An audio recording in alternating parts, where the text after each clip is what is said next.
하나님 말씀 보겠습니다. 요한복음 6장 35절입니다.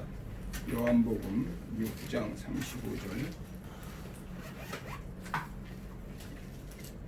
152쪽 신약 152쪽입니다.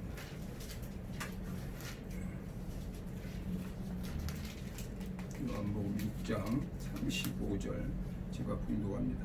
예수께서 이르시되 나는 생명의 떡이니 내게 오는 자는 결코 줄이지 아니할 터이요 나를 믿는 자는 영원히 목마르지 아니하리라. 아멘. 기도 잠깐 하겠습니다. 하나님 아버지 감사와 영광을 드립니다. 오늘도 저희들에게 새날로 허락하시고 또 하루의 일과를 마치며 이 저녁 주님 앞에 또 불러주셔서 찬양하며 예배드리게 하여 주시니 감사합니다. 우리 오메가 성교회를 지금까지도 사랑하시고 인도하신 하나님 아버지, 특별히 이곳에 이전할 수 있도록 인도하여 주시고 더욱더 새로운 마음과 각오로 또 주님 앞에 영광 돌릴 수 있는 귀한 역사가 있게 하여 주시고 놀라운 주님의 기적과 이적과 표적이 나타날 수 있는 귀한 역사가 있게 하여 주시옵소서. 아멘. 시종을 주님께 의탁하오며 예수 그리스도의 이름으로 기도드리옵나이다. 아멘. 여기서 오늘은 생명의 떡을 먹으려면이라는 제목으로 마치 은혜를 나누고자 합니다. 사람은 누구나 먹어야 생명을 유지할 수가 있죠.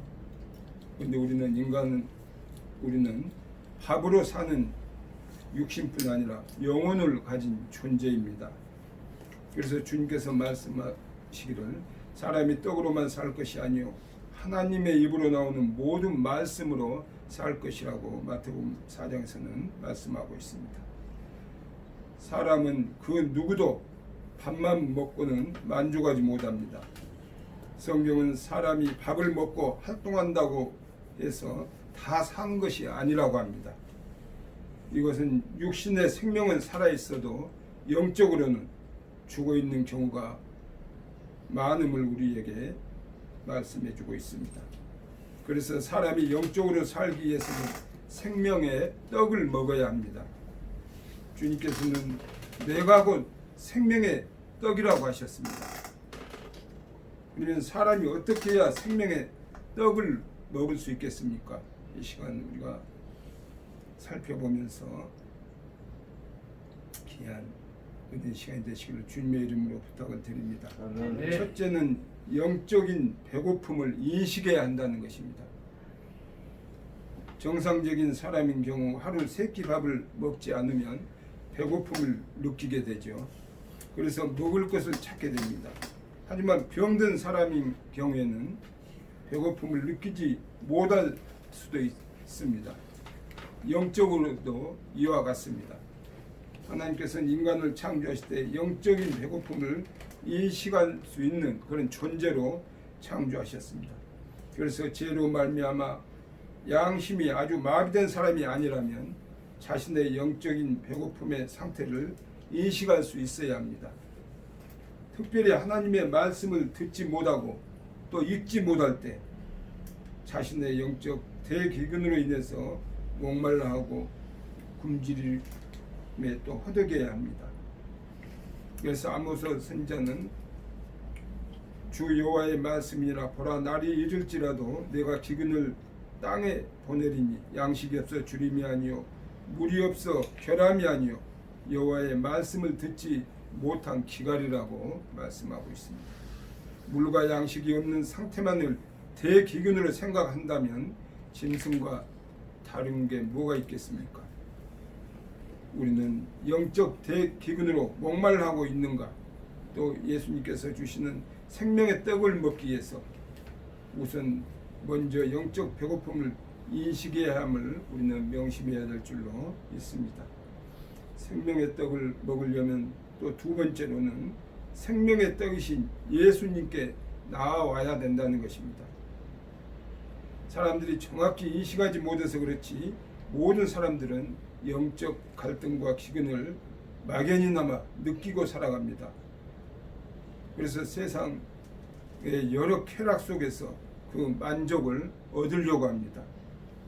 또 어떤 이들은 세상의 수많은 종교들 속에서 영혼의 기근을 채우려고 합니다. 하지만 그러한 곳에 참된 만족이 있을 수 없습니다. 그런데 오늘 본문의 예수님께서는 내가 곧 생명의 떡이니라고 말씀하십니다. 이 말씀에는 주님이 유일한 생명의 떡이라는 의미가 담겨 있습니다. 그렇기 때문에 생명의 떡을 구하는 자는 반드시 예수님께로 나와야 합니다. 다른 곳에서는 결코 생명의 떡을 얻을 수가 없습니다.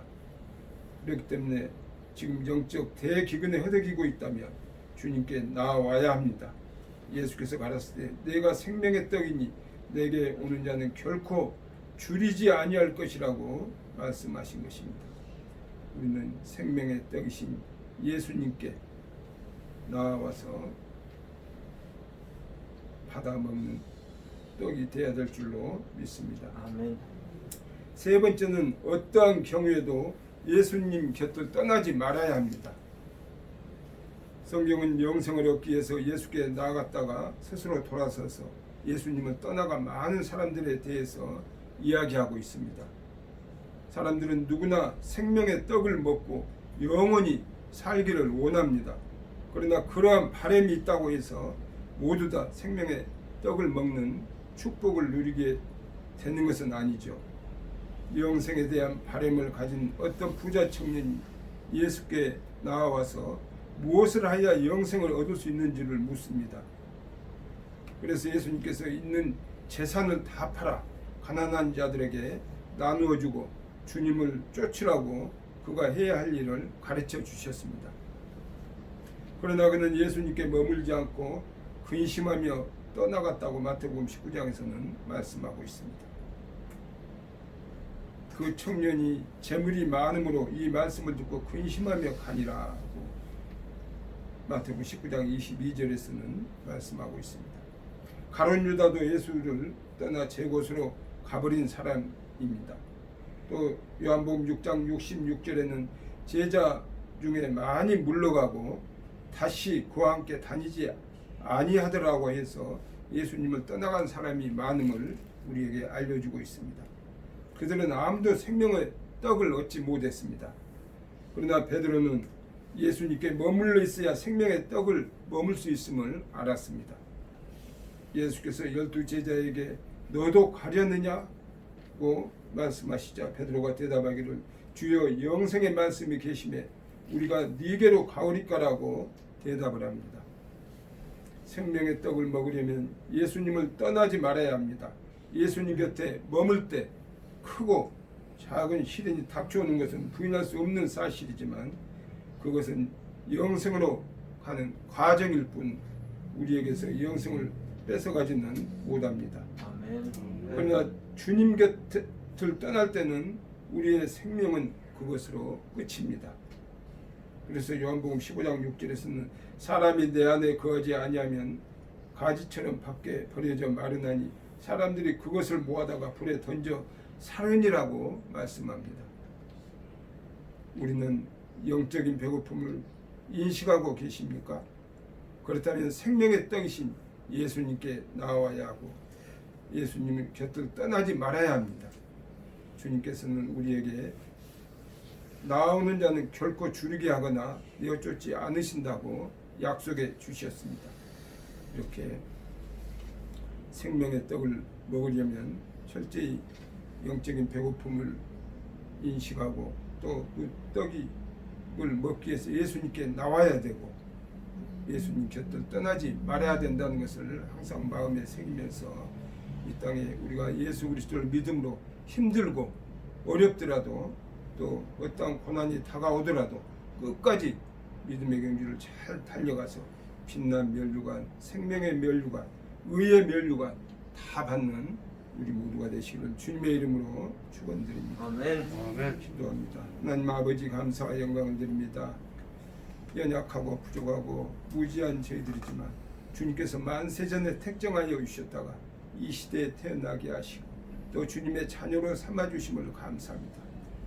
주님의 자녀로서 참으로 이 땅에 살아가는 동안 주님만을 온전히 바라보게 하시고 의지하게 하시고 자루나 우르나 지춘 자가 아니라 오직 주님의 십자가를 바라보며 전진하며 살아갈 수 있는 우리 모두가 되어서 마지막 심판대 앞에 섰을 때 참 잘했다 칭찬받고 상급받는 주님의 귀한 백성들이 다 되게 하여 주시옵소서.